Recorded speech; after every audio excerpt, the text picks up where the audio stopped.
Bonjour ou bonsoir à toutes et à tous, bienvenue sur Lucarne Américaine, le rendez-vous du lundi, parce qu'on est tous les lundis à 22 h. Vous avez vu, on est à l'heure ce soir.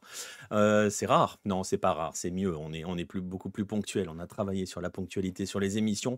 C'est tous les lundis, c'est à 22 h, c'est le tour des Amériques pendant à peu près une heure et demie, ça sera variable, hein, forcément, en fonction des dossiers, etc., etc. Donc si vous voulez suivre l'émission avec nous en direct, venir interagir comme ceux qui sont déjà présents dans le chat.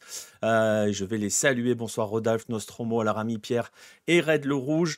Voilà, si vous voulez venir interagir et que vous êtes en train d'écouter ce programme, soit sur le replay de YouTube, soit sur les plateformes de podcast, bah vous pouvez venir. C'est le lundi à 22 h.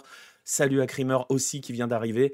Et vous pouvez participer, poser vos questions, échanger avec la communauté Lucarne Opposée. Voilà, tous les lundis sur Twitch ou sur Kick, vous choisissez votre plateforme. Et puis voilà. Bonsoir à Paul Bismuth aussi.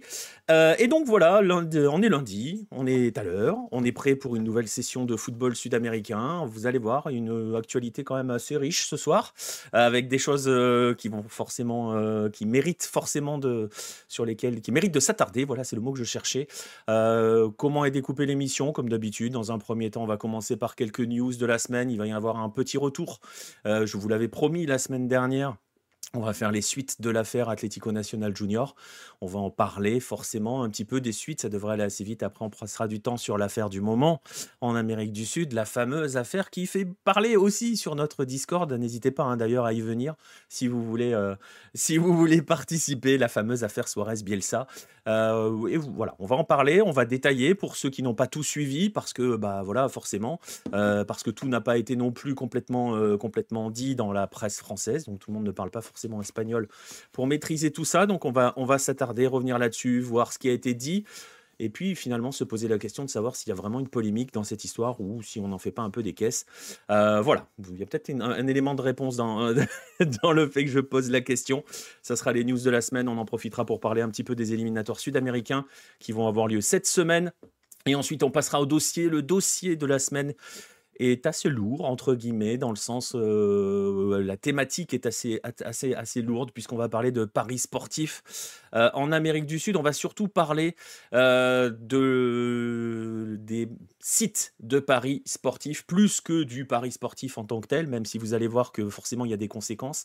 On va parler de ces sites de paris en ligne et de leur influence, de leur impact, de leur importance aussi, parce que c'est le mot, en Amérique du Sud. Et vous allez voir que ça va être lié à une actualité, notamment au Brésil, avec des choses qui pourraient avoir, enfin des décisions qui ont été prises qui pourraient avoir de grosses conséquences. Voilà, c'est le menu de la soirée. Vous avez vu, il est riche. Il y aura forcément les Golasso Hello, hein, je sais que vous les attendez en fin d'émission. Et bien voilà. Si vous êtes confortablement installé, on va pouvoir y aller. Et on va donc commencer par les news de la semaine. Et donc, je le disais, on va débuter nos news par un retour sur l'affaire Nacional Junior. Je vous en ai parlé.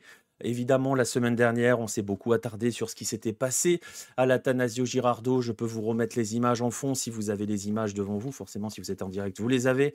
Avec ces fameux débordements qui ont eu lieu dans la tribune nord de l'Atanasio Girardot entre les supporters de Junior et les supporters de l'Atlético Nacional. Match qui a été arrêté à la 53e minute, 54e à peu près, on ne va pas jouer à la minute près.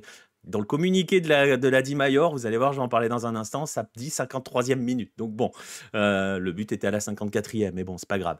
Bref, ces débordements qui ont eu lieu, je le disais, il y avait forcément des sanctions qui étaient attendues. Il y avait une réunion qui était organisée lundi dernier, à peu près au moment où on faisait notre émission, et il y avait des sanctions qui étaient attendues en milieu de semaine. Elles sont tombées, ces sanctions.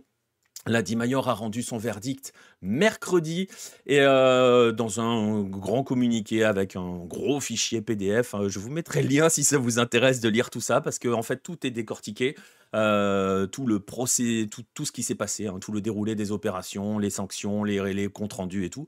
C'est un bon gros fichier PDF. Il doit faire 25 pages à peu près, ou peut-être même plus. Il n'y a pas que cette affaire-là qui a été jugée, mais bon, concrètement, sans entrer trop dans le détail, parce qu'on ne va pas passer 8 jours sur les sanctions financières, parce qu'il y a des sanctions financières pour les deux clubs. les 2 clubs sont pénalisés financièrement. Ça, c'est, on va dire, assez classique. Et surtout, les 2 clubs prennent 6 matchs de huis clos. C'est beaucoup, hein, 6 matchs de huis clos pour la suite du championnat. Donc, je rappelle quand même que la semaine dernière, le maire de Medellín avait annoncé que les 2 prochains matchs de l'Atlético Nacional se dérouleraient déjà à huis clos. Je rappelle aussi que, ils ont annoncé la fermeture des frontières pour les supporters visiteurs à Medellín. Donc voilà, il y avait déjà une partie de sanctions qui était indépendante de la DIMAYOR. Et puis surtout, il y avait cette grande question que l'on se posait, qui était l'objet de tous les débats, l'objet de tous les combats, entre guillemets, entre l'Atlético Nacional et Junior. Enfin, pas trop Junior, parce que rappelez-vous, ils avaient quand même un petit peu perdu leur 5G pendant 2 jours. Mais il y avait un combat qui était de savoir qui allait être responsable de l'affaire. Je vous rappelle que la semaine dernière, tout le monde s'est un petit peu lavé les mains en essayant de rejeter la faute les uns sur les autres.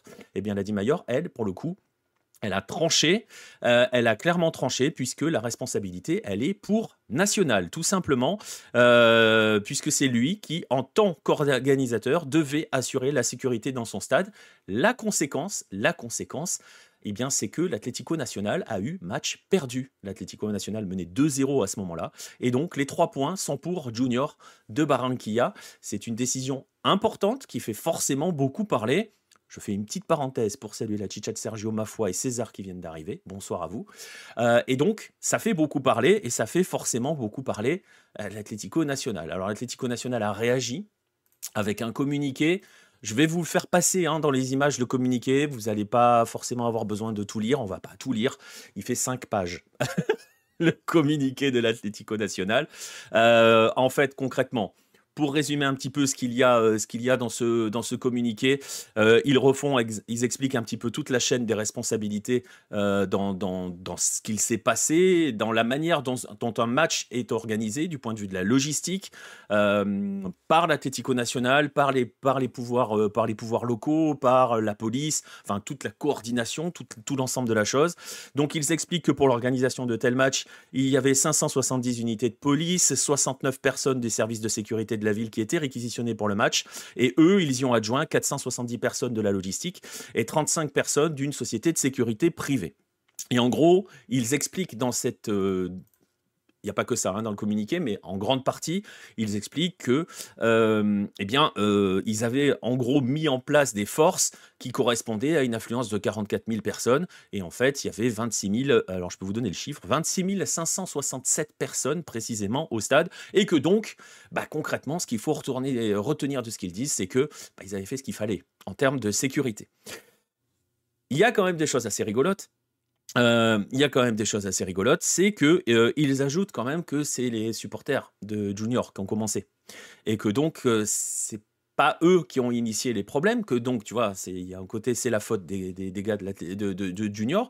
Et ils expliquent surtout que ce n'est pas à l'Atlético Nacional de s'occuper de la fouille des supporters visiteurs, et que donc finalement, c'est ce qu'ils disent dans ce communiqué-là, qu'en prenant cette décision, qui est de donner les 3 points à l'équipe visiteuse qui était menée 2-0 à cause des débordements de leurs supporters, voilà, hein, je cite entre guillemets l'Atlético Nacional, hein, c'est pas moi qui vous tire une conclusion de la chose, mais en gros, ce qu'ils disent, c'est que ça va faire jurisprudence, parce que ça veut dire que si tu es une équipe visiteuse et que tu perds, tes supporters peuvent mettre le bazar dans le stade, c'est l'autre équipe qui va en payer les conséquences, et qui va en payer les conséquences comptable en termes de points. Salut Flo Balmont. Est-ce que la CONMEBOL est intervenue dans ce dossier? Non, parce qu'elle n'a pas à intervenir dans ce dossier. Ça reste une sanction envers les joueurs qui n'ont rien demandé. Tout à fait, mais le problème, il y a une sanction, il y a des sanctions financières et des huis clos pour les clubs. Mais c'est ce que je suis en train de dire, Pierre, et c'est ce que dit l'Atlético Nacional, c'est que ça va créer un précédent. Et donc du coup, en gros, c'est ça, quoi. C'est tu perds, tes barras peuvent foutre le bazar dans le stade, et du coup, tu vas avoir la victoire. Alors ils disent clairement, eux, marquent que ça envoie un signal néfaste. Ils donnent quand même 2 autres exemples de matchs où il y a eu des débordements, Cortuluá-Cali en 2022 et La Equidad Junior en 2023, qui n'avaient pas entraîné ce type de décision. Et donc, Voilà, ils en profitent quand même pour mettre une petite charge contre les instances, contre la DIMAIOR et contre l'ensemble des instances du football, en rappelant qu'il y avait un carnet de l'INCHA, ce dont on avait parlé hein, sur, par exemple, ce qui se fait, par exemple, au Mexique, plus ou moins bien, mais en gros, chaque place est individuelle, enfin voilà, vous avez, comme si vous aviez une carte d'abonné, vous êtes fiché, entre guillemets, pour dire les choses, c'est pas très beau, mais on va le résumer comme ça, et que le carnet est toujours pas mis en place. Voilà, donc ils mettent des bâches un petit peu à tout le monde. Ce qu'il faut retenir, dans cette histoire-là aussi, c'est que, et dans ce communiqué, c'est que l'Atlético Nacional annonce qu'ils vont faire appel auprès des instances colombiennes, forcément, parce que c'est une décision de la commission de discipline, donc forcément, il y a des appels qui vont être en cours, mais ils n'entendent pas en rester là, c'est-à-dire qu'ils sont prêts à aller jusqu'au tribunal arbitral du sport pour plaider leur cause. Voilà. En tout cas, ils ont pris des sanctions rapidement. Est-ce qu'elles sont bonnes ou pas? Ça, on va voir dans l'avenir. C'est assez fou, oui, on est d'accord, Rodolphe. Le football en Colombie, c'est pas clean entre ça et les matchs truqués. Bah oui, c'est un peu le problème. Et comme le dit Pierre, voilà, le fait est que ce risque-là va faire qu'on va... De toute façon, c'était un petit peu ce que l'on disait lundi dernier. Et c'était un petit peu ce qui était sous-jacent avec ce qu'ont décidé les instances locales du côté de Medellín, à savoir que... on va se diriger petit à petit vers une interdiction de déplacement des supporters, hein, tout simplement. Un petit peu comme on fait en Argentine. C'est la seule solution à une époque qu'ils ont trouvée en Argentine. Ne sachant pas gérer les visiteurs, ils ont décidé justement de les interdire. Et depuis, il n'y a plus de supporters visiteurs dans les stades en Argentine depuis 20 ans, facile. Mais bon, interdire les barras, il faut que les autorités locales interviennent. Les clubs ne peuvent pas empêcher un déplacement de supporters. Red, le maire de Medellín, a annoncé qu'il fermait les frontières aux supporters visiteurs les week-ends de match. Donc voilà. Cette histoire de huis clos, ça va pénaliser les INCHA qui n'avaient pas besoin de ça. C'est toujours le problème de ce type de sanctions. Et par rapport au huis clos, il n'y a jamais de bonne sanction. Quand il y a des débordements dans des tribunes, tu pénalises tout le reste du stade. Quand tu as des débordements dans un virage, par exemple, c'est pareil chez nous, que tu décides de fermer le virage parce qu'il y a 50 connards qui ont mis la merde, tu pénalises tous les autres. Il n'y a jamais la bonne sanction. Mais généralement, parce que c'est ça aussi, généralement, quand tu mets ce type de sanction-là, c'est pour que tout le monde se mette à agir. Le problème, c'est que c'est jamais le cas. donc voilà, sachez que, tiens, petite parenthèse, je sais pas du tout, Red, si Pierre est encore dans le chat, Pierre, je te laisse répondre, mais je sais pas s'il y a des interdictions de stade, en tout cas sur des longues durées. Il doit y avoir des suspensions de stade sur quelques années, mais je pense pas je sais pas s'il y a des interdictions à vie. Et j'ai pas d'exemple en tête comme ça. Ce qui est certain, par contre, et c'est pour ça que je vois ton message, c'est qu'il y a 10 personnes qui ont été prises en photo, et je vous avais montré les photos la semaine dernière, quelques photos la semaine dernière, et ces 10 personnes sont recherchées. Voilà. Bon courage pour les trouver. Bref, voilà, c'était un petit peu pour faire pour faire un retour sur cette affaire. Vous voyez qu'elle n'est pas complètement terminée parce que ça va continuer ça fait forcément beaucoup parler, et notamment du côté de l'Atlético Nacional qui s'estime. Alors, je vous laisse voir de votre côté hein, si vous trouvez que c'est s'il s'estime justement ou injustement lésé dans l'histoire. Il va falloir suivre, il va falloir bien suivre tout cela, voir jusqu'où ça va aller.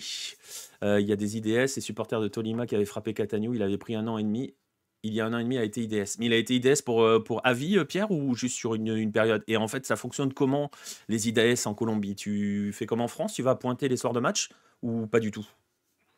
Ou ça marche comment, en fait? Tu dois aller pointer au commissariat les soirs de match? Parce que bon, quand on sait que certains barrassent la collusion avec la police...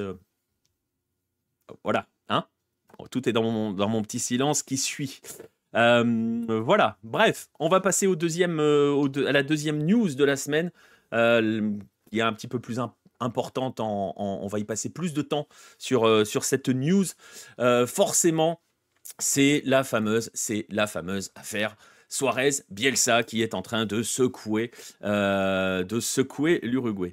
Les policiers viennent regarder le match à la maison avec toi. Non, mais ils viennent au stade avec toi, c'est ça. Non, sur une période, mais c'est à l'entrée qu'ils se font recaler. D'accord. Ok. Donc ça veut dire que c'est du coup ça veut dire que l'équipe, quand il y a un déplacement, l'équipe qui reçoit doit contrôler que le gars est interdit de stade ou pas. Quand tu vois que l'Atlético Nacional a déclaré dans son communiqué que c'est pas à elle de gérer l'entrée des visiteurs ni de gérer leurs fouilles, bon, voilà. Hein, On va encore laisser un petit blanc là-dessus. Bref, on passe donc à la grosse news de la semaine. L'affaire Suarez-Bielsa dans le programme des footballs, c'est Habla Así, qui est un programme sur Direct TV Argentine, Direct TV Sport. Luis Suarez était en interview tranquillement depuis Miami avec sa petite casquette à l'envers et son haut de survêt rose. Et il s'est un petit peu lâché, enfin, il a parlé des dessous, entre guillemets, de la face cachée de la sélection uruguayenne sous Marcelo Bielsa. Et en fait, vous allez le voir parce que j'ai pris quelques citations. Enfin, on va passer du temps pour voir ce qu'il a dit un petit peu. Il a surtout pointé, en gros, un changement d'ambiance assez drastique au sein de la Céleste. Alors, il a bien commencé en expliquant qu'avant, il ne connaissait pas Marcelo Bielsa et que il raconte la première rencontre entre guillemets avec Bielsa, il a un petit peu été refroidi parce qu'il a discuté avec Bielsa pendant plus de 5 minutes. Et il n'a eu aucune réponse autre que merci Luis et basta. Et il attendait d'autres réponses, il n'a rien eu. Et il explique que du coup, ça donne pas forcément envie d'interagir avec le sélectionneur. Alors, je fais une petite parenthèse et vous allez voir qu'il va en être beaucoup question de comparaison avec ce qui se passait avant, parce que on est dans un pays, l'Uruguay, où l'interaction, et ça a été beaucoup mis en place sous Tabarez, l'interaction entre les cadres et le sélectionneur est importante. Et donc là, en gros, ce que Suarez dit, c'est que d'entrée, l'interaction, il n'y en a pas. Quand il arrive, il n'y en a pas. Alors, il explique qu'il n'a pas voulu parler plus tôt, parce qu'il ne voulait pas causer de problème, mais il rappelle quand même, il donne quand même des exemples de situations qui lui ont fait très très mal pendant la Copa América et qu'il n'a rien dit pendant ce temps-là. Mais ce qu'il va falloir retenir dans ce qui va se passer derrière, et c'est un petit peu ce que dit Diego Godin, on parlera des réactions que cela a suscité, de certaines réactions que ça a suscité, c'est vraiment, et pour répondre à ta question Rodolphe, il défonce pas véritablement Marcelo Bielsa, il pointe un management, voilà, un type de management, et on voit beaucoup d'articles qui passent, Suarez détruit Bielsa, Suarez se paye Bielsa, blablabla, bon on sait comment ça marche sur Internet. Il ne le défonce pas, il pointe juste un traitement, une façon, un management qui ne lui convient pas, en fait, concrètement, et qui ne semble pas convenir à tout le monde. Alors justement, parce que toutes ces déclarations ne portent pas sur le terrain, ne portent pas sur des notions tactiques sur le terrain, et ne portent pas non plus sur les résultats. Alors que, franchement, il peut y avoir des éléments où on peut se dire...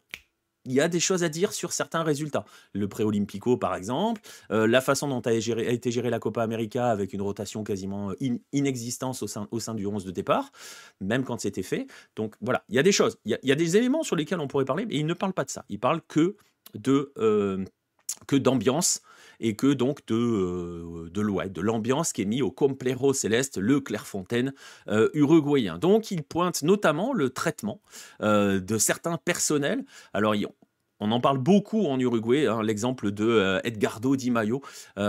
Si vous cherchez un petit peu, vous trouverez son surnom, Minguta, qui est l'intendant depuis une trentaine d'années de la sélection.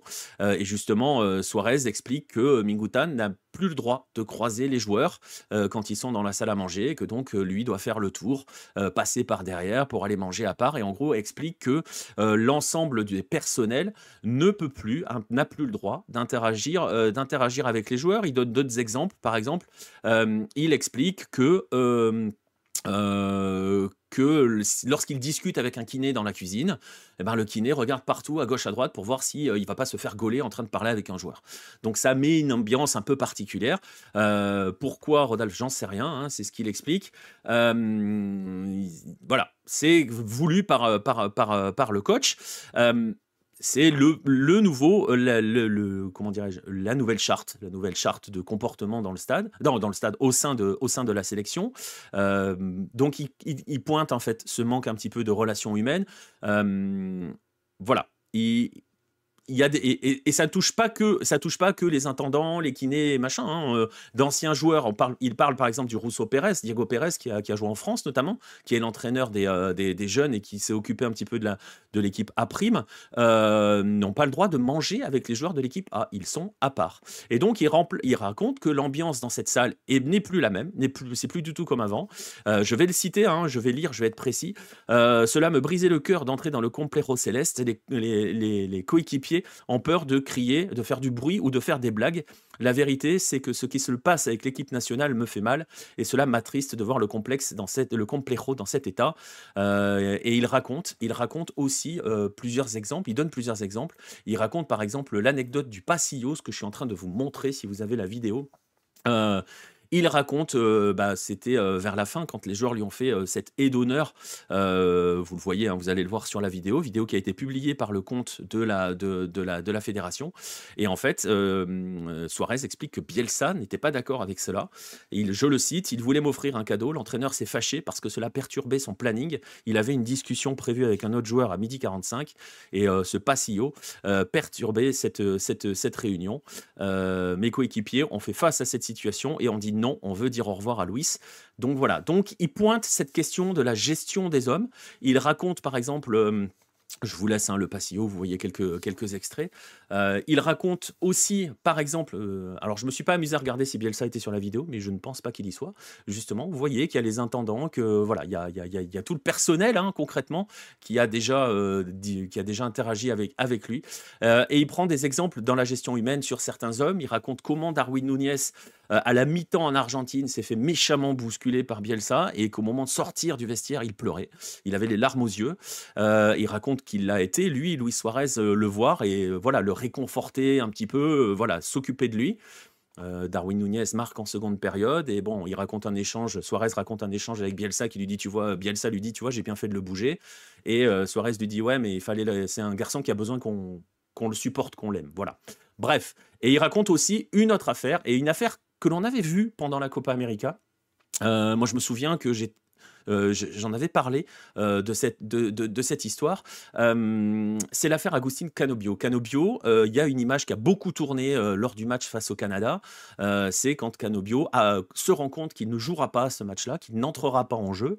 Et il est dans une colère, il rentre dans une colère noire, concrètement. Il fracasse la bonbonne de boisson, il renverse un siège, il veut même carrément se barrer du stade, mais la porte est fermée, alors il s'assoit dans un coin.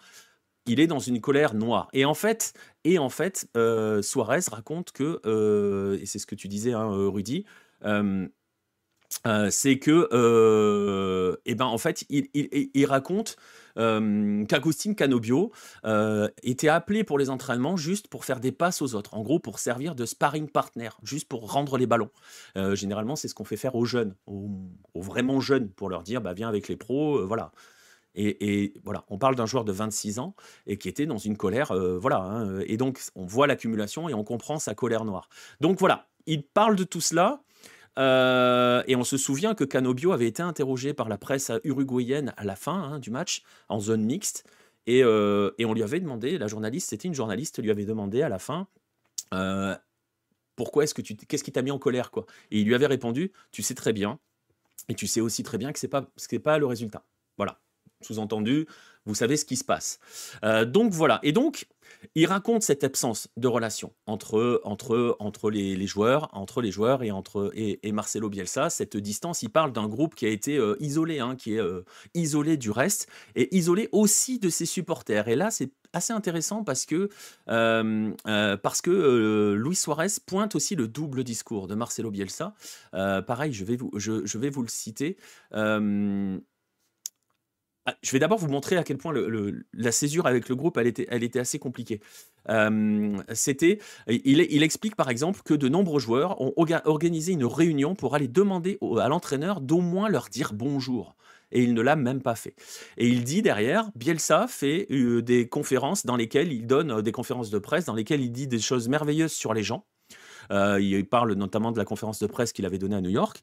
Sauf que nous, à New York, il nous a demandé de ne même pas nous arrêter pour aller saluer les supporters qui étaient devant l'hôtel. Il explique qu'il y avait 400, 500 supporters uruguayens qui attendaient devant l'hôtel et Bielsa ne voulait pas que les joueurs aillent les saluer. Et Suarez, si on l'écoute, a forcé pour que les joueurs aillent le saluer. En fait, voilà. Depuis, il n'est pas revenu au dernier rassemblement. Alors, tu parles de Canobio, Rudy. Pour te dire les choses très clairement, je me souviens d'avoir vu quelques émissions à l'époque où il y avait eu ce débordement en bord de terrain. Cet énervement visible de tous. la zone mixte est derrière et déjà certains journalistes disaient: «Canobio, vous allez voir dans quelques jours, il va annoncer qu'il ne reviendra plus en équipe nationale». Il l'a pas fait, mais il n'a pas été rappelé. Il est un peu rigide Bielsa, il a pris Canobio comme pour un porte-serviette. Il y a un côté respect, et c'est ça que pointe, en fait, que pointe, Luis Suarez. Il pointe juste un mal-être. Heu, je sais pas, ça arrête si, Bielsa a des origines canadiennes. Bref, en fait, il pointe un mal-être, et en fait, tout cela, c'est résumé dans une quand il parle de l'époque Tabarez, parce que c'est de ça dont il est question. C'est de ça dont il est question. Il dit, par exemple: «Pendant de nombreuses années, ceux d'entre nous qui vivent ensemble depuis 2007 ont travaillé dur pour que le Complejo grandisse et devienne ce qu'il est, entre guillemets, comprenez, un lieu de vie. Et ça me fait mal de ne pas en pouvoir en profiter. Vous voyez des joueurs qui s'en vont, qui passent, qui viennent et qui ne profitent pas du Complejo céleste.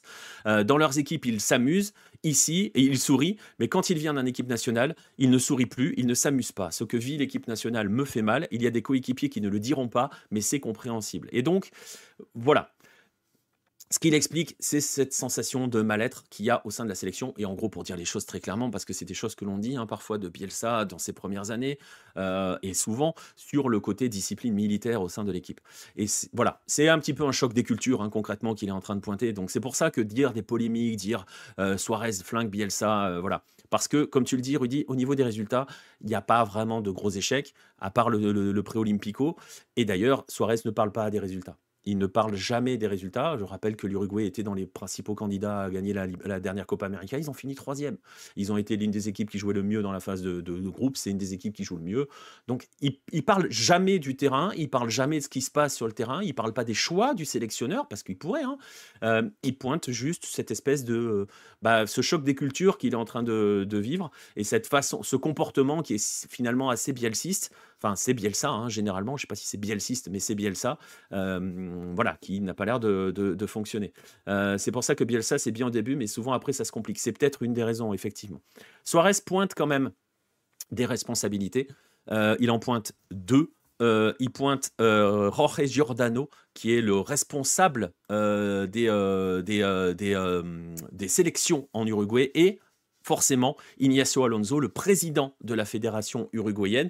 C'est lui qui a fait venir Marcelo Bielsa. Et il déclare, Suarez, ils le savent, et c'est ce qui me fait le plus mal. Je l'ai dit à Ignacio, et ça me fait mal, mais ils ont autorisé cela. Ils lui ont donné toute l'autorité nécessaire pour traiter le personnel de cette manière. Il inclut les joueurs dans le personnel. Alors voilà, je le disais, forcément, ça fait parler, ça fait vendre du papier.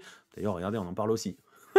Voilà, mais au final, il n'y a pas forcément une grande polémique, je le disais, et j'insiste bien là-dessus, parce que il n'y a pas de question de critique sur le jeu, il n'y a pas de critique sur les résultats. Et d'ailleurs, regardez les réactions des joueurs qui ont eu lieu depuis. Il y a eu quelques réactions de joueurs depuis. Je vais vous en donner quelques-unes. Nathan Nandez, par exemple, a déclaré il a décidé de rendre tout cela public, et je pense qu'il a le droit de le faire parce que pour nous, il est une référence et il est notre dernier capitaine.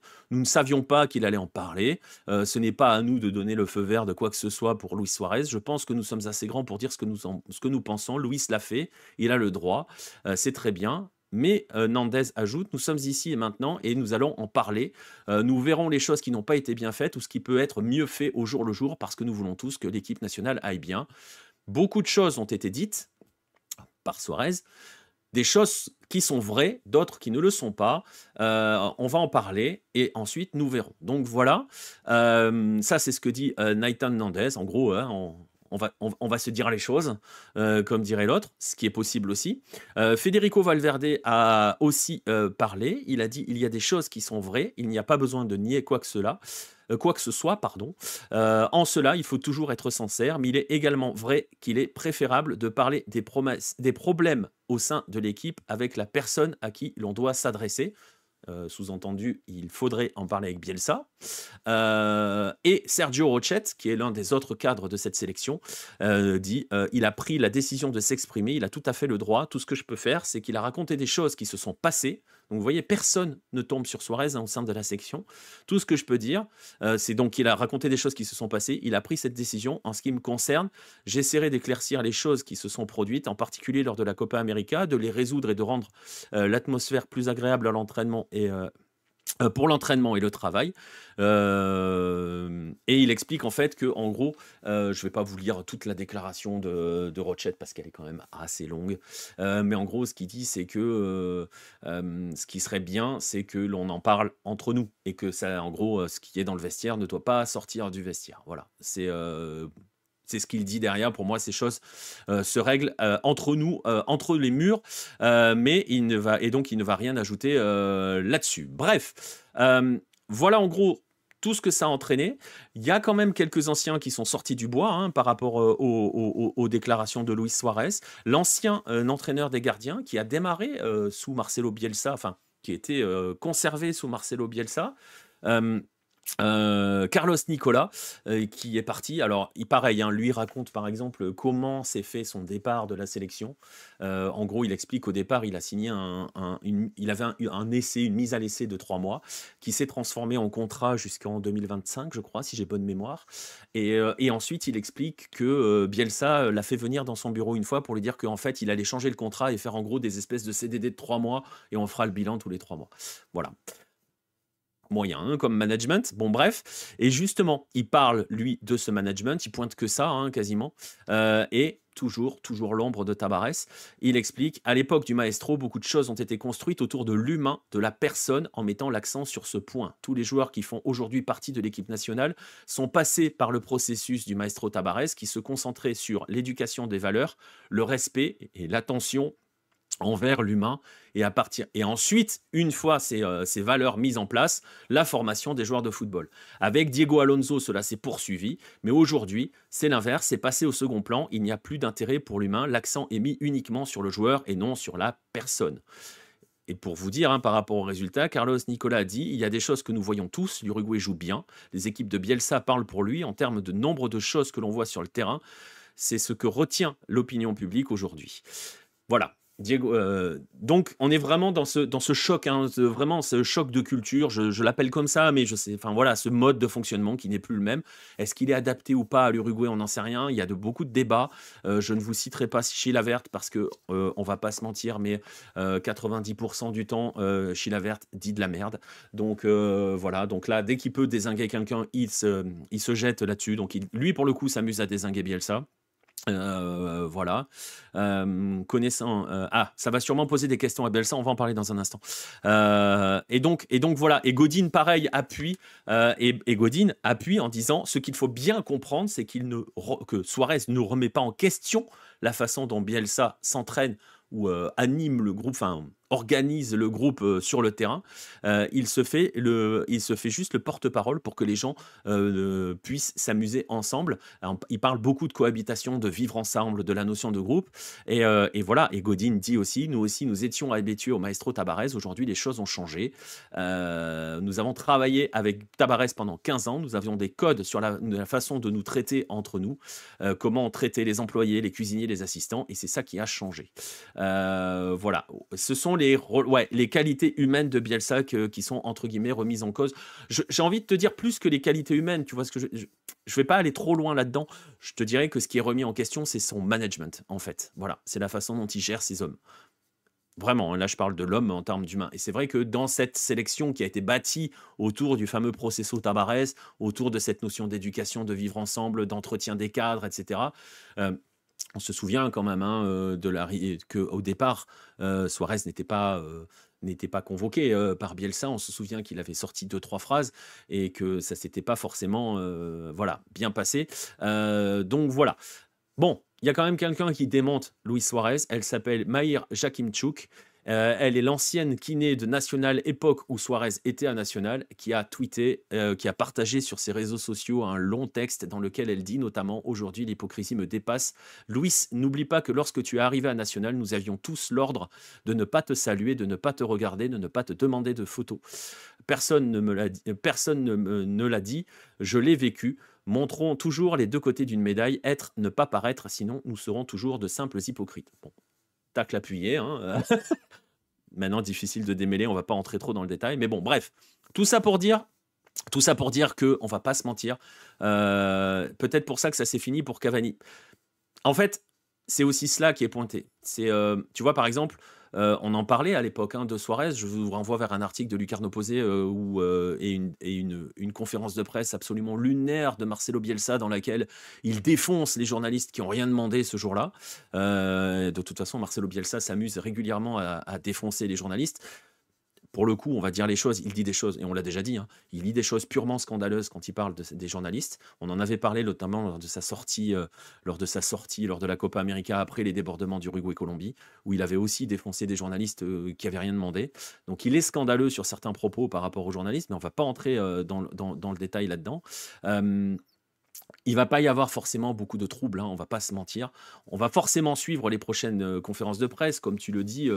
Il y aura peut-être des questions qui sont posées à Bielsa, tu le dis Rudy, mais je peux t'assurer, je pense, en tout cas, je prends le pari qu'il ne répondra pas à la question et qu'il fera comme à l'époque où Suarez avait déjà fait bouger un petit peu dans la presse, à l'époque où il n'était pas contacté, à l'époque où il expliquait que Bielsa ne l'avait jamais appelé, n'avait jamais appelé Cavani.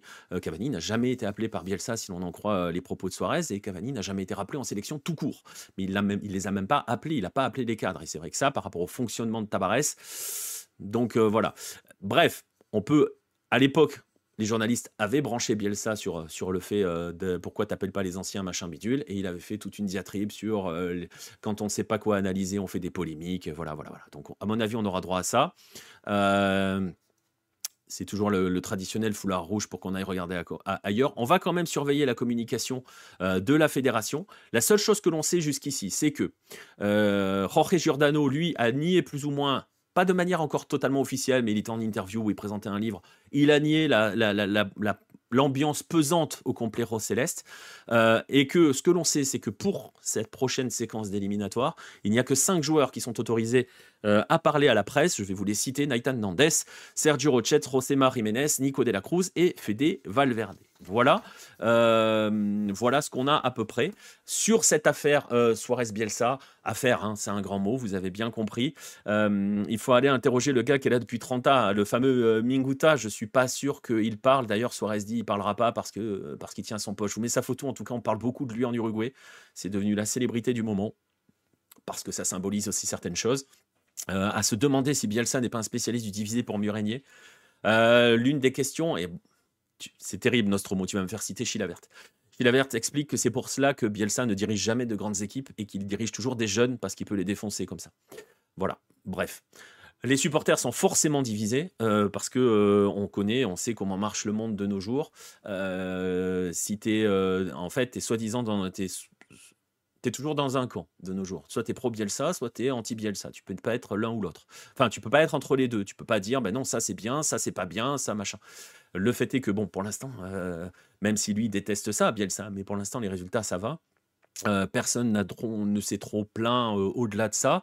Et puis c'est aussi un problème de génération, de manière dont on vit les choses. Donc peut-être que ça s'adapte aussi à la nouvelle génération et pas à Suarez. On peut se poser des questions sur le timing, effectivement. On peut se poser des questions sur ce timing-là, dans le sens où pourquoi ne pas l'avoir fait plus tôt? Pourquoi le faire à une semaine, à même pas à quelques jours du match match d'éliminatoire? Bon, on va pas. Souvent, dans ces cas-là, on se demande à qui profite le crime. Et en Uruguay, on pense toujours à Paco Casal, forcément. Sauf que je ne suis pas convaincu que Luis Suarez puisse s'amuser un jour à servir les intérêts de Paco Casal quand on sait qu'ils se sont un petit peu chamaillés, notamment à l'époque de la renégociation des contrats pour les équipementiers. Suarez faisait partie de la fronde des joueurs, si je ne me trompe pas, qui avait attaqué directement Paco Casal à l'époque. Bref.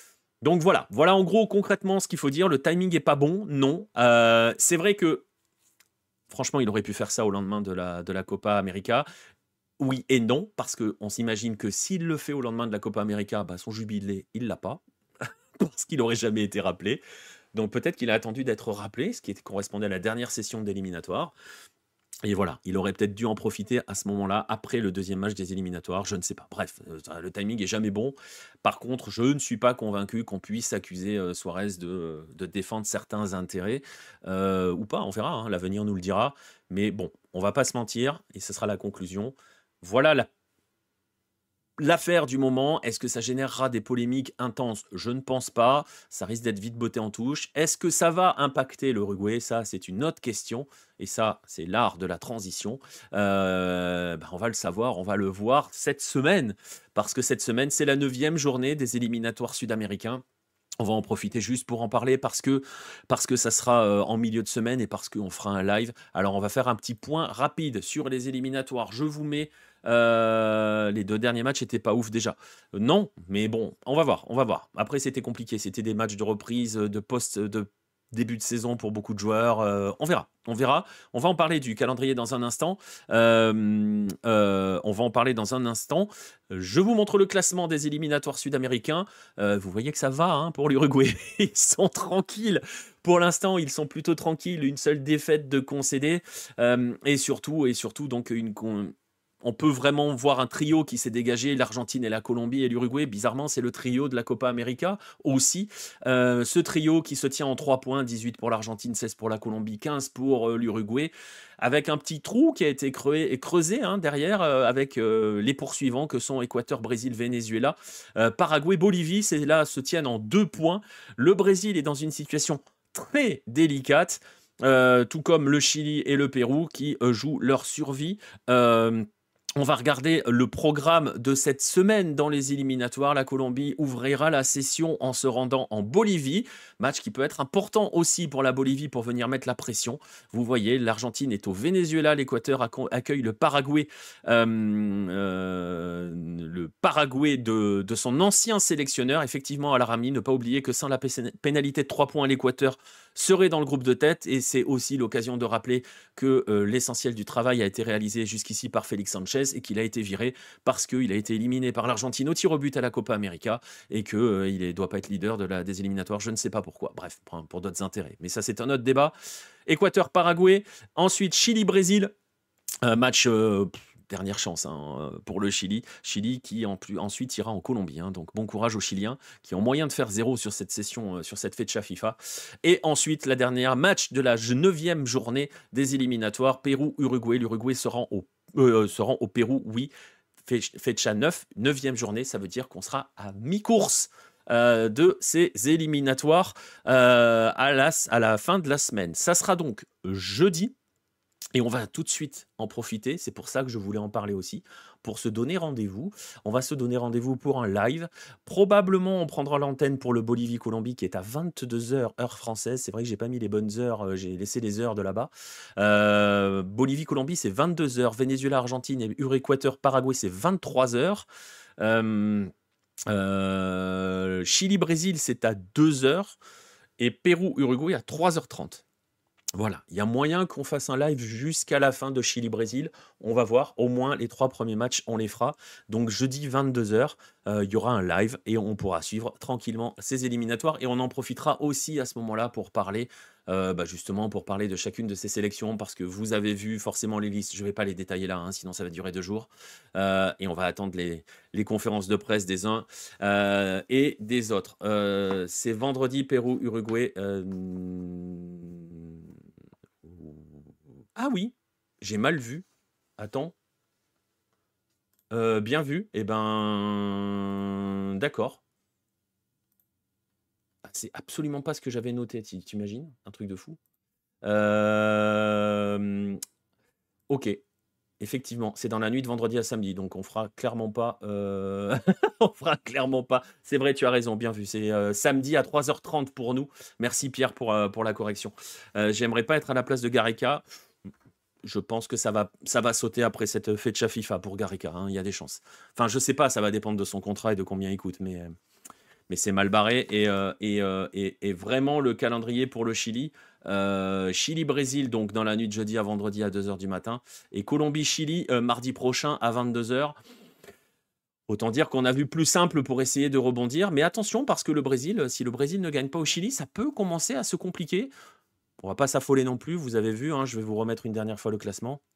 On va pas s'affoler non plus. Il y a 7 équipes hein, qui vont aller à la Coupe du Monde. Donc si le Brésil ne va pas à la Coupe du Monde pour la première fois de son histoire, lorsqu'un tournoi envoie 7 des 10 équipes, hein, bon, on en est encore loin de cette histoire. Voilà, c'est là-dessus que l'on va clore les news de la semaine, elles étaient assez denses, hein, vous voyez. Enfin, il y avait surtout cette affaire qui prenait pas mal de place. Mais quand même, ça valait le coup d'en parler parce que ça permet de voir certaines choses, notamment, et de voir si justement ça peut déstabiliser une sélection. La Bolivie, les 2 dernières victoires, oui, exactement. Il faudrait vraiment un drame pour le Brésil. Non, oui, oui, clairement, il faudrait vraiment un drame pour que le Brésil n'y aille pas. Et je ne pense pas que ce drame interviendra. Si vous n'aimez pas le Brésil, je suis désolé pour vous, mais il y a peu de chances quand même que le drame survienne. Ou alors, là, je viens de déclencher l'effet Hello du siècle, hein, mais on va pas se mentir, ça devrait pas être le cas. Normalement, ça devrait aller pour les Brésiliens. Mais attention quand même, il peut y avoir une pression supplémentaire. Et pareil, hein, dans l'absolu, si Dorival ne sort pas avec le plein de points sur cette double session, bon, la double session du Brésil, elle n'est pas dure, hein. Ils vont au Chili, ils accueillent le Pérou. Normalement, tu fais 6 points, mais c'est ce qu'on va demander du Brésil, de faire 6 points. Donc voilà. Bref, on en parlera jeudi. Voilà, on en parlera jeudi de tout cela.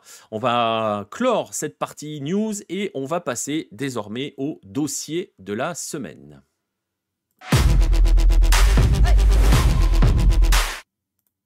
Pour le dossier de la semaine, on va justement rester un petit peu au Brésil et on va s'attarder sur l'actualité brésilienne. Vous l'avez peut-être suivi ou pas, mais c'est pour ça qu'on est là, tout simplement. Vous l'avez peut-être suivi, donc je disais ou pas.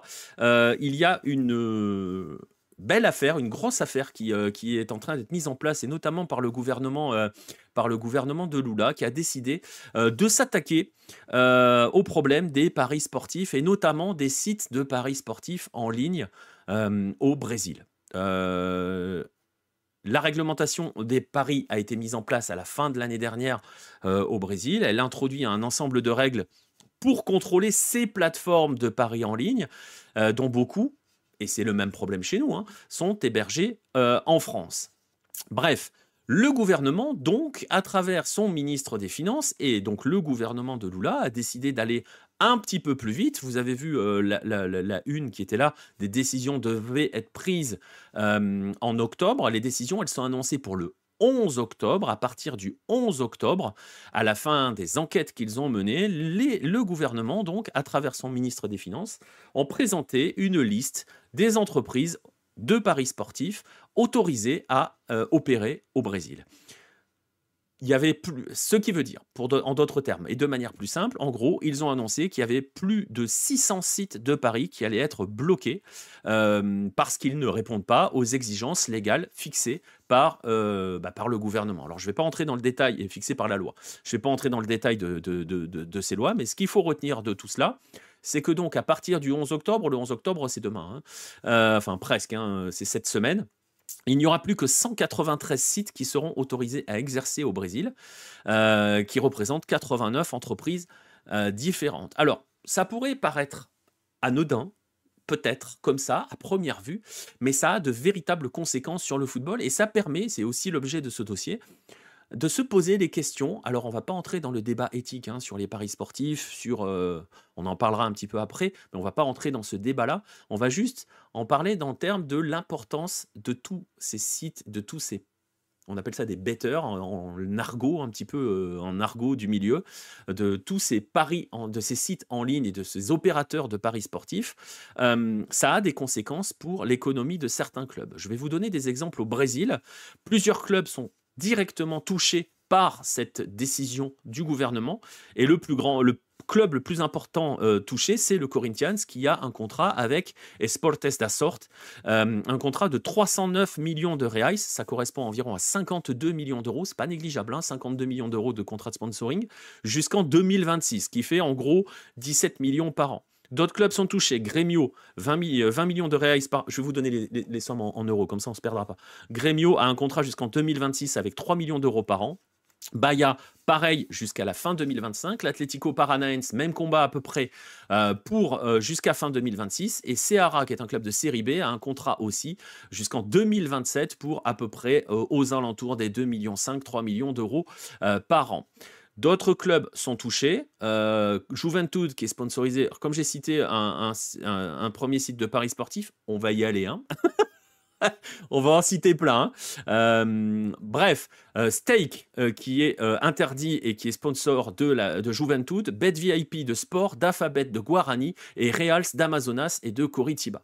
L'un des exemples qui fait beaucoup parler aussi par rapport, et j'en parlais à l'instant, c'est donc le Corinthians. Le Corinthians et son sponsor Esporte da Sorte, qui est interdit.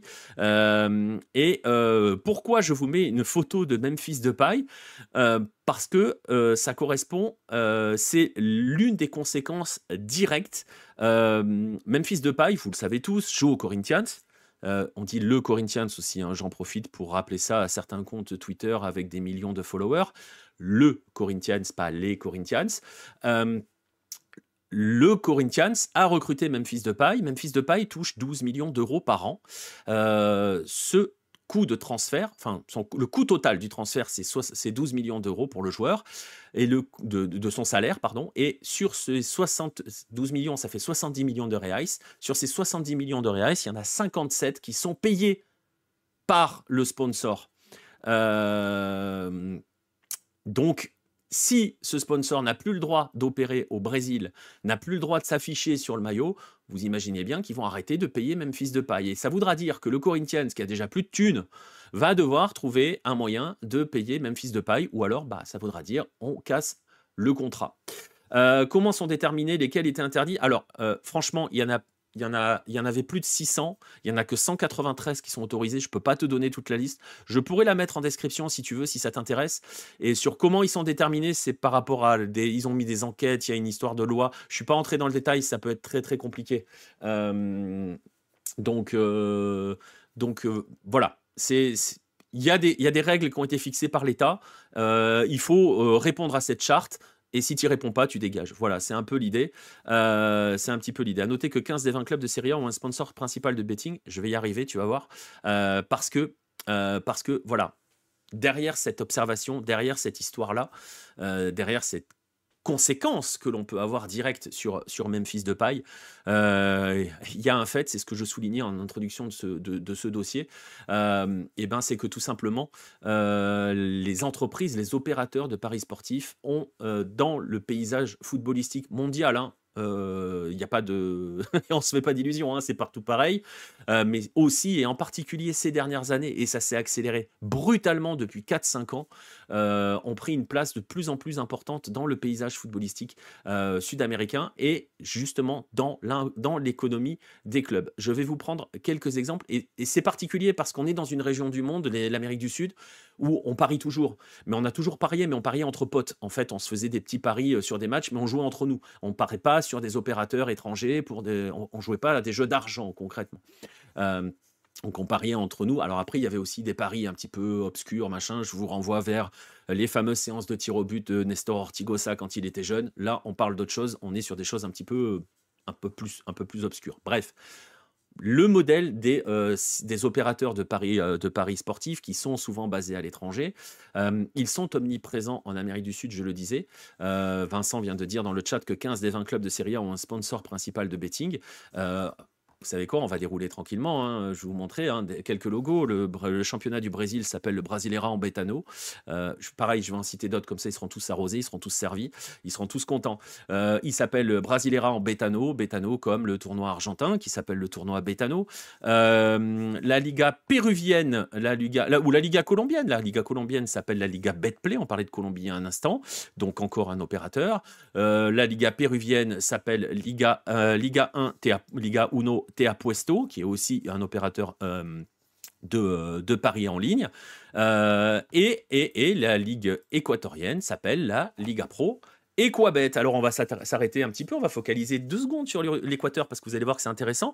On peut parier en ligne en Équateur depuis le début des années 2000 à peu près, mais l'irruption véritable dans le milieu du football en Équateur, c'est en 2021 quand cette fameuse Liga Pro est devenue la Liga Pro Betcris. Aujourd'hui, vous le voyez, c'est Equabet. Et en 2022, il y avait 6 équipes de première division équatorienne qui avaient un sponsor qui était un opérateur de paris sportifs. Il y a 16 équipes dans l'élite équatorienne. Aujourd'hui, 12 des 16 équipes ont un sponsor qui est un opérateur de paris en ligne. Donc, on a doublé en 2 ans.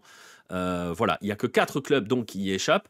Je peux vous le donner, hein, je peux vous les donner. C'est El Nacional, Libertad, Orense et l'Universidad Católica.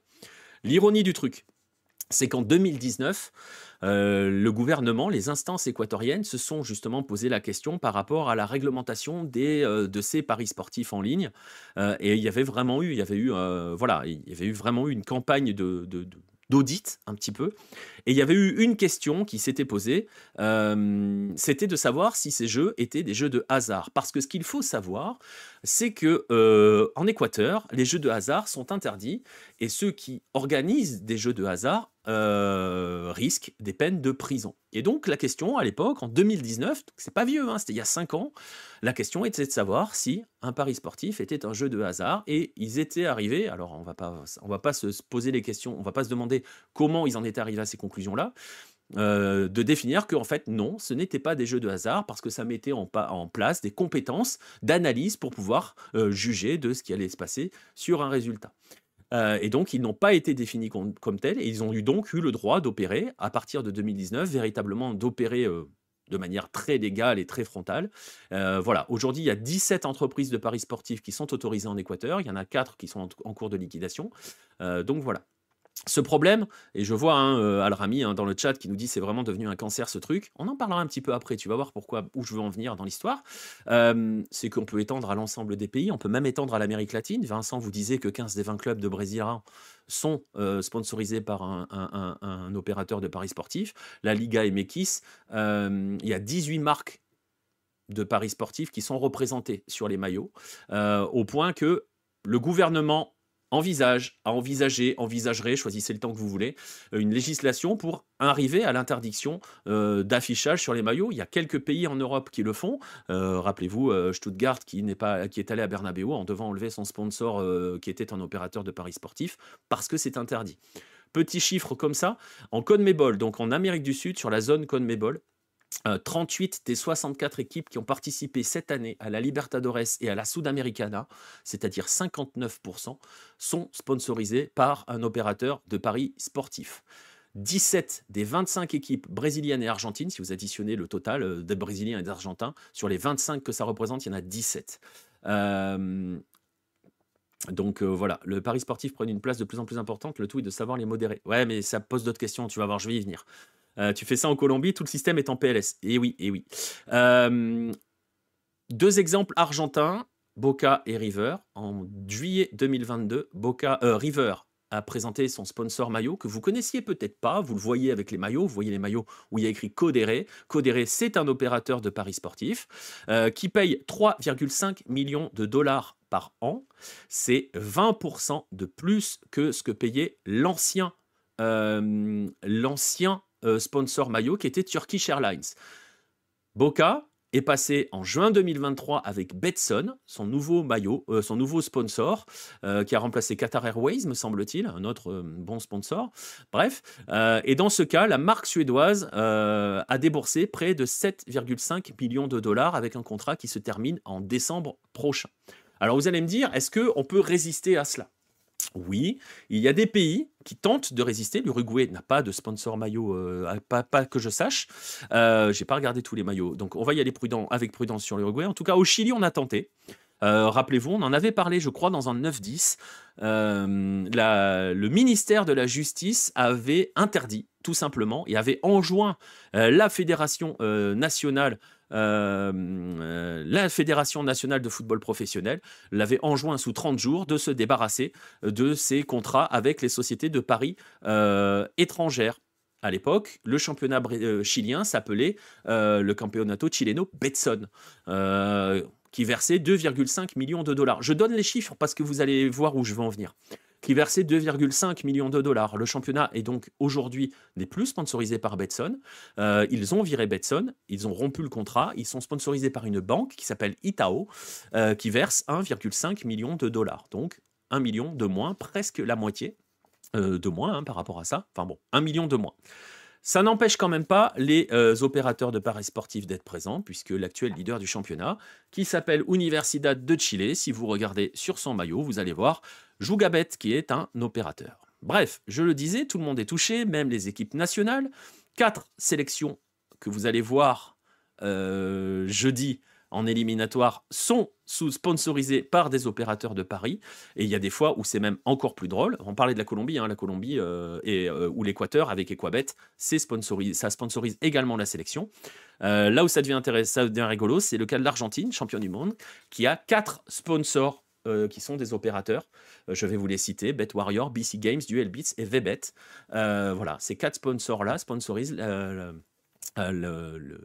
la sélection. Les 3 autres, je vous l'ai dit: Équateur avec Equabet, Colombie avec Betplay et donc Pérou avec TA Puesto. C'est plus grave de sponsoriser les sélections nationales. Eh bien, en fait, derrière tout ça se cache un modèle, une question. La question, c'est le financement. La question, c'est comment tu finances, comment tout simplement tu finances quand tu es un club de foot.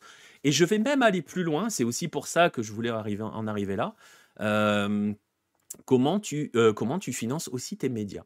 Vous le voyez, hein, personne n'y échappe. Personne, absolument personne n'y échappe. Et donc, ça pose la question du financement du football et de tous les pans du football. Les sélections, les clubs, c'est que de l'économie. Les sélections, c'est aussi de l'économie. Il faut des entrées d'argent, Red, pour défrayer les joueurs, pour payer les déplacements, pour organiser tout le reste. Il faut de l'argent. Donc voilà, les primes pour les joueurs, les primes de sélection, il faut de l'argent. Et donc la question, c'est comment on se finance. Et cette question-là, vous pouvez l'étendre au club, aux sélections et même aux médias. Non, les entrées d'argent, ça suffit pas, Vince. Les entrées dans les stades, ça suffit pas. Dans tous les modèles, on le voit que ça ne suffit pas. Les sponsors externes sont la part la plus importante des revenus, que ce soit pour les clubs ou les sélections. La sélection, tu as l'État. Je te rappelle que l'État n'a pas le droit d'intervenir dans le fonctionnement des sélections, hein, sous peine de sanctions. Ça, c'est valable que pour l'Afrique. Donc voilà. Et personne n'y échappe, même les médias. Et quelle que soit la taille du média, vous voyez tous les gros médias, vous écoutez les radios, vous voyez que vous regardez vos matchs de foot sur les chaînes de télé, quelles qu'elles soient, vous voyez les pubs avant les matchs, c'est que des opérateurs de paris sportifs, parce que c'est eux qui financent. Et je vais vous prendre, quand je dis n'importe quelle taille de média, on peut même parler, même pour nous.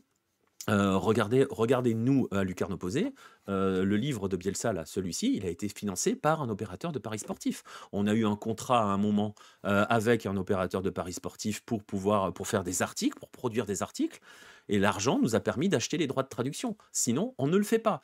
Quand on est parti en Argentine pour le documentaire,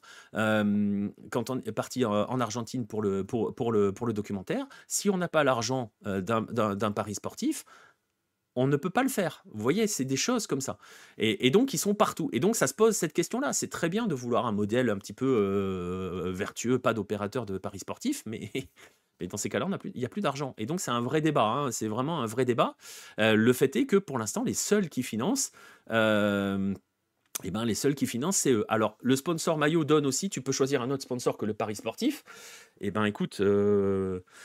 Écoute, très franchement, regarde l'exemple que j'ai donné avec la fédération chilienne. La fédération chilienne, le championnat de chilien a perdu 1 million d'euros environ les paris sportifs. 1 million d'euros, quand ta somme c'est 2,5 millions, c'est énorme.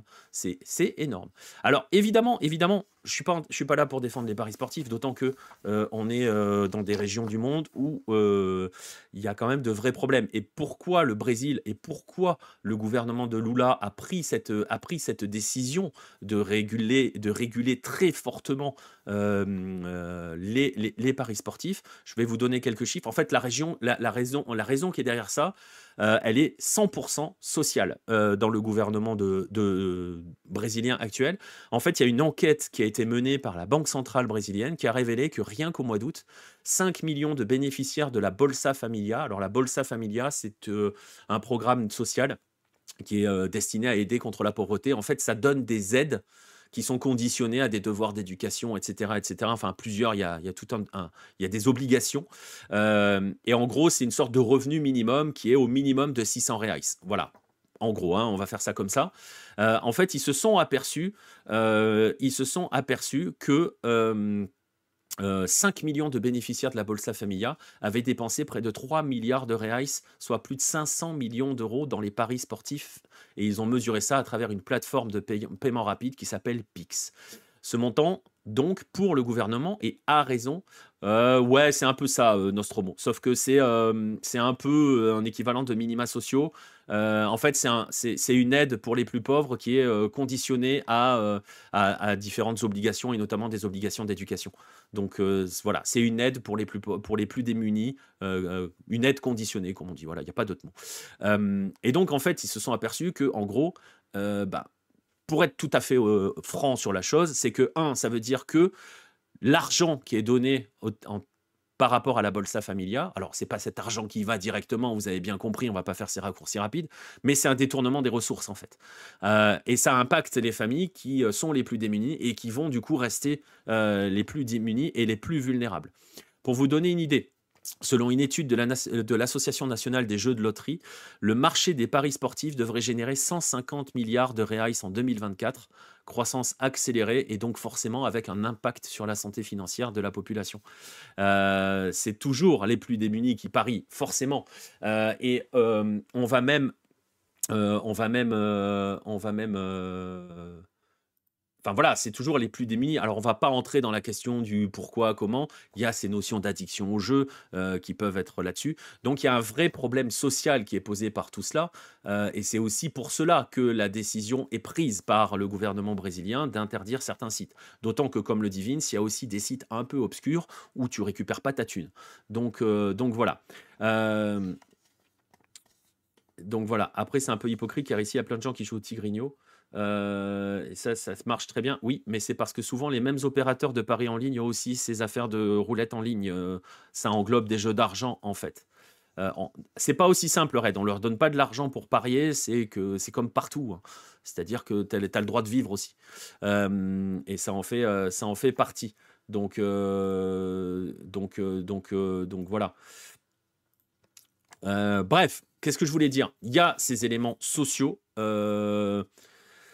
Peut-être que cette opération vise aussi à lutter contre les éventuelles addictions. Alors, c'est toujours le même débat, Nostromo. Disons qu'il y a une volonté sociale de dire, en fait, on va dire les choses clairement. Je pense que l'une des volontés, c'est de se dire, j'ai plus envie que la thune, une partie de l'argent qu'on donne aux gens parte chez des opérateurs étrangers, parce qu'ils interdisent pas le pari sportif. Attention, ils interdisent certains opérateurs qui répondent pas à leur cahier des charges. Donc, on va toujours pouvoir faire du pari sportif au Brésil. C'est juste qu'il va falloir maintenant avoir des opérateurs qui sont certifiés. On n'interdit pas, dans aucun pays, on interdit le pari sportif. On choisit juste. Donc voilà. Et le problème, c'est qu'en fait, une partie de cet argent-là partait dans des comptes un petit peu obscurs sur des sites qui sont hébergés à l'étranger. Donc il y a ce problème-là avec l'impact social que ça entraîne. Et puis il y a évidemment, quand on parle de football, il y a évidemment les problèmes liés au paris sportif, les problèmes de matchs truqués. On avait parlé du scandale en Bolivie. Les exemples sont assez nombreux. Et d'ailleurs, d'ailleurs, je crois que j'ai oublié. Non, je l'ai mis. J'étais en train de chercher un visuel. Juste cette petite infographie qui vient de Sportradar, hein. Sportradar, c'est la fameuse entreprise qui analyse les flux d'argent pour voir s'il y a des matchs qui peuvent pas être suspicieux ou voilà, qui peuvent voilà pas être suspicieux, c'est le mot. Ces chiffres sont pour 2023.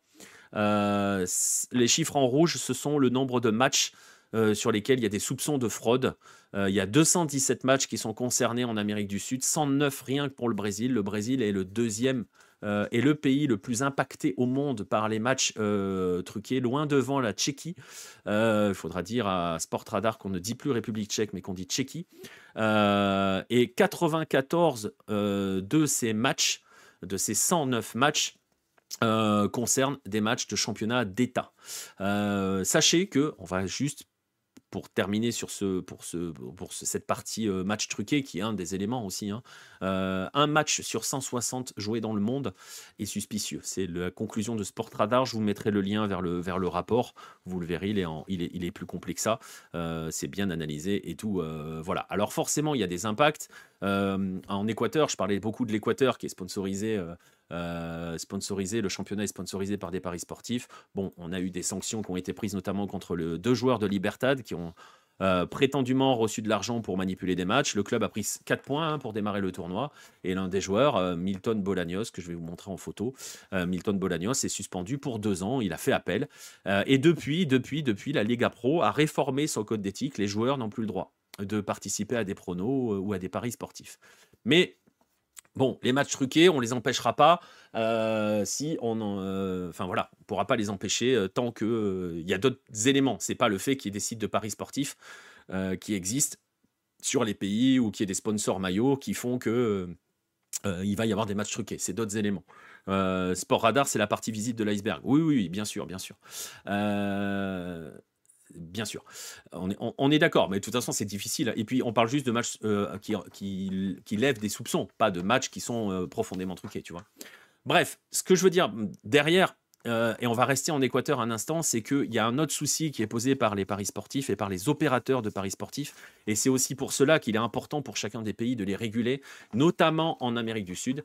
C'est que l'un des grands moyens de blanchir son argent, c'est d'utiliser des opérateurs de paris sportifs. Je vais vous montrer des chiffres qui sortent de l'Observatoire équatorien du crime organisé. C'est très Équateur ce soir, mais bon, comme l'Équateur est Équabet, on va en profiter.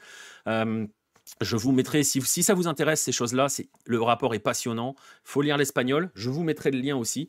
Donc voilà, c'est la description de comment fonctionne le crime organisé en Équateur. Vous avez même les réseaux de narcotrafic, les réseaux, enfin comment ils s'organisent, le trafic d'armes et tout et tout. Donc vous voyez, je vais vous le traduire, hein, l'infographie. Il n'y a qu'une seule chose à regarder, c'est que le blanchiment d'argent, lavado de activos, représente 17%. Oui, c'est le trafic d'animaux, Red. 17%. Comment dirais-je, 17% des activités criminelles du crime organisé en Équateur. C'est la deuxième activité derrière le narcotrafic qui est à 23% et c'est même plus important que la corruption. Voilà. Donc c'est aussi cela qui est visé par ces différents opérateurs de paris sportifs. Certains sont un petit peu obscurs, certains sont basés à l'étranger. Alors en Équateur, ceux qui sont basés à l'étranger sont souvent en Colombie, désolé pour Pierre. Mais voilà, vous voyez qu'il y a aussi des mécanismes d'organisation criminelle qui sont derrière pour blanchir de l'argent à travers les sites et les opérateurs de paris sportifs. Je ne suis pas en train de dire que tous les opérateurs de paris sportifs sont utilisés pour blanchir de l'argent, mais certains un petit peu plus obscurs le sont probablement clairement. Bref, il y a cette loi qui a été passée au Brésil, enfin qui est passée au Brésil. Il va y avoir donc des conséquences. Vous le voyez pour le football brésilien. On va voir comment ça va se matérialiser dans d'autres pays. Il y a une lutte dans certains pays qui est organisée, dans très peu de pays. Je vous l'ai dit, Chili et maintenant Brésil. Il y a cette nécessité aussi donc d'encadrer plus sérieusement tous les opérateurs. Il y a voilà, hein, dans ce dossier, l'idée c'était de montrer leur impact, leur importance, se poser aussi la question par rapport à comment financer le foot. Vraiment, posons-nous cette question-là. Comment on peut soutenir, comment un club de foot peut trouver de l'argent ou qui finance le football. Vous apercevrez que c'est souvent un petit peu toujours les mêmes et que même nous, à n'importe quel niveau, même nous, aussi petits soyons-nous avec Lucarne Opposé, je vous l'ai dit, on a été, entre guillemets, financé par des sites de paris sportifs. Bon, j'espère que dans leur cas, ils ne blanchissent pas à l'étranger. Bon, c'est des entreprises françaises, donc ça devrait aller. Celui qui nous a permis de faire les 11 Caminos, c'est en France. Donc voilà. Mais vous voyez qu'il y a toute une réflexion à mener là-dessus. Il y a quand même des lignes qui sont en train de bouger dans certains pays. On va voir à quel point ça peut impacter le football. Mais il y a des contraintes que les clubs, avec lesquelles les clubs vont avoir du mal à survivre dans des contrées, dans des pays du monde où les équilibres financiers sont quand même assez précaires. Voilà pour ce dossier. Voilà ce qu'on a dit, ce qu'on pouvait dire par rapport à cette affaire-là. Alors, petit épilogue hein, par rapport à l'histoire du Corinthians et par rapport à son sponsor. Le 11 octobre, Memphis fait ses valises. Non, en fait, ils sont en train les deux opérateurs, hein, Esporte da Sorte et Real, sont soi-disant en train de discuter avec le gouvernement. Donc, attends. Tu as trahi notre confiance. Ah, j'ai toujours été clair sur ce sponsor-là. C'était il y a... ça remonte à maintenant, hein, mais voilà, c'était il y a 3 ans, 4 ans. C'était avant le Covid, je crois. Non, c'est peut-être après le Covid. Ou à peu près. Ça correspond à la période avec la très mauvaise pub de BetClick en France, où il laissait comprendre que, en fait, si tu voulais mettre ta daronne à l'abri, je crois que c'est à peu près cette période-là. Bref, Voilà, mais tu vois, franchement, tu vois, on fonctionne sans aucun moyen, à lucarne opposée et pour dire les choses très clairement, là, on n'a pas de moyens et si on ne on les seuls «mécènes» entre guillemets que tu peux trouver éventuellement, alors je vais te dire franchement, je ne les cherche pas. Donc voilà, pour l'instant, il y en a pas. Mais les seuls mécènes quand tu as besoin de faire quelque chose, quand tu as besoin d'aller tourner, d'aller faire un truc à l'étranger ou pas, les seuls qui te répondent sont les opérateurs de paris sportifs. Ce sont les seuls qui te répondent. Donc voilà, et tu vois, nous, on est lucarne opposée, on est tout petit, mais regarde les grands médias, écoute, regarde les télés, regarde les stations de radio qui organisent des paris, enfin qui font des pubs pour les paris, ils ont pas le choix, ça finance leurs émissions. Ça finance c'est toute l'économie du football est financée par les opérateurs de paris sportifs et si on veut un modèle alternatif, bah, ça veut dire qu'il va falloir trouver d'autres mécènes et pour l'instant, ces mécènes-là, bah, je suis désolé de le dire, ils n'existent pas. Donc donc voilà, donc on n'a pas le choix. Alors après, il y a d'autres moyens il y a d'autres moyens éventuellement, hein, comment dirais-je? On peut fixer des règles avec les parieurs sportifs que l'on veut, notamment ne pas inciter les gens à faire du pari ou des choses comme ça, mais c'est compliqué. C'est très compliqué et vous voyez, la législation bouge un petit peu en France aujourd'hui quand vous avez des gens qui sont sponsorisés par, des sites de paris sportifs, ils sont obligés de mettre une énorme bande jaune pour expliquer que c'est interdit aux moins de 18 ans. Vous allez me dire: «C'est un peu hypocrite». Mais bon, c'est déjà ça, c'est déjà moins beau en termes d'overlay, tu vois ce que je veux dire? Mais bon, c'est comme ça, le modèle est comme ça. Voilà, le jour où il y aura des mécènes, voilà. Mais bon, après nous on n'est pas touchés parce que vous voyez, hein, on est financé par rien. La seule chose qui nous finance, c'est les subs et encore même pas, ça nous finance pas, on va pas se mentir. Non, la seule chose qui nous finance, nous, c'est les mags et qu'il reste et c'est les livres, voilà et pour le reste, bah, on se débrouille tout seul. Voilà, on arrive au terme de cette émission. On arrive donc au bout de cette émission. Un rendez-vous, ce jeudi donc, aux alentours de 22 h pour la soirée, d'éliminatoire sud-américain avec, Bolivie-Colombie notamment à 22 h. Donc voilà et on enchaînera les matchs. Il y aura l'Argentine qui sera au Venezuela, l'Équateur accueille le Paraguay et le Chili accueille le Brésil. On se fera ces matchs-là. Rendez-vous jeudi pour le prochain live. Sinon, vendredi, il y aura probablement pas de dans la lucarne parce qu'on a que des éliminatoires. Donc forcément, j'ai pas de match de championnat à vous présenter. Donc on se donnera rendez-vous à la suite dans 15 jours pour la suite, le retour des championnats. D'ici là, bah voilà, hein, continuez de nous suivre sur les réseaux sociaux ou faites-le si ce n'est pas fait. Vous pouvez vous abonner sur nos différentes chaînes, que ce soit sur Kik ou sur Twitch. Les émissions sont disponibles en replay sur YouTube et sur les plateformes de podcast. Si vous voulez venir les vivre avec nous, c'est le lundi soir donc à 22 h pour Lucarne américaine. Et c'est le rendez-vous que je vous donne si vous aimez cette émission lundi prochain à 22 h. Merci à tous ceux qui sont présents dans le chat. Toujours un plaisir d'échanger avec vous. On se retrouve donc jeudi pour le live sud-américain ou sinon lundi prochain pour le prochain rendez-vous de Lucarne américaine. Salut tout le monde.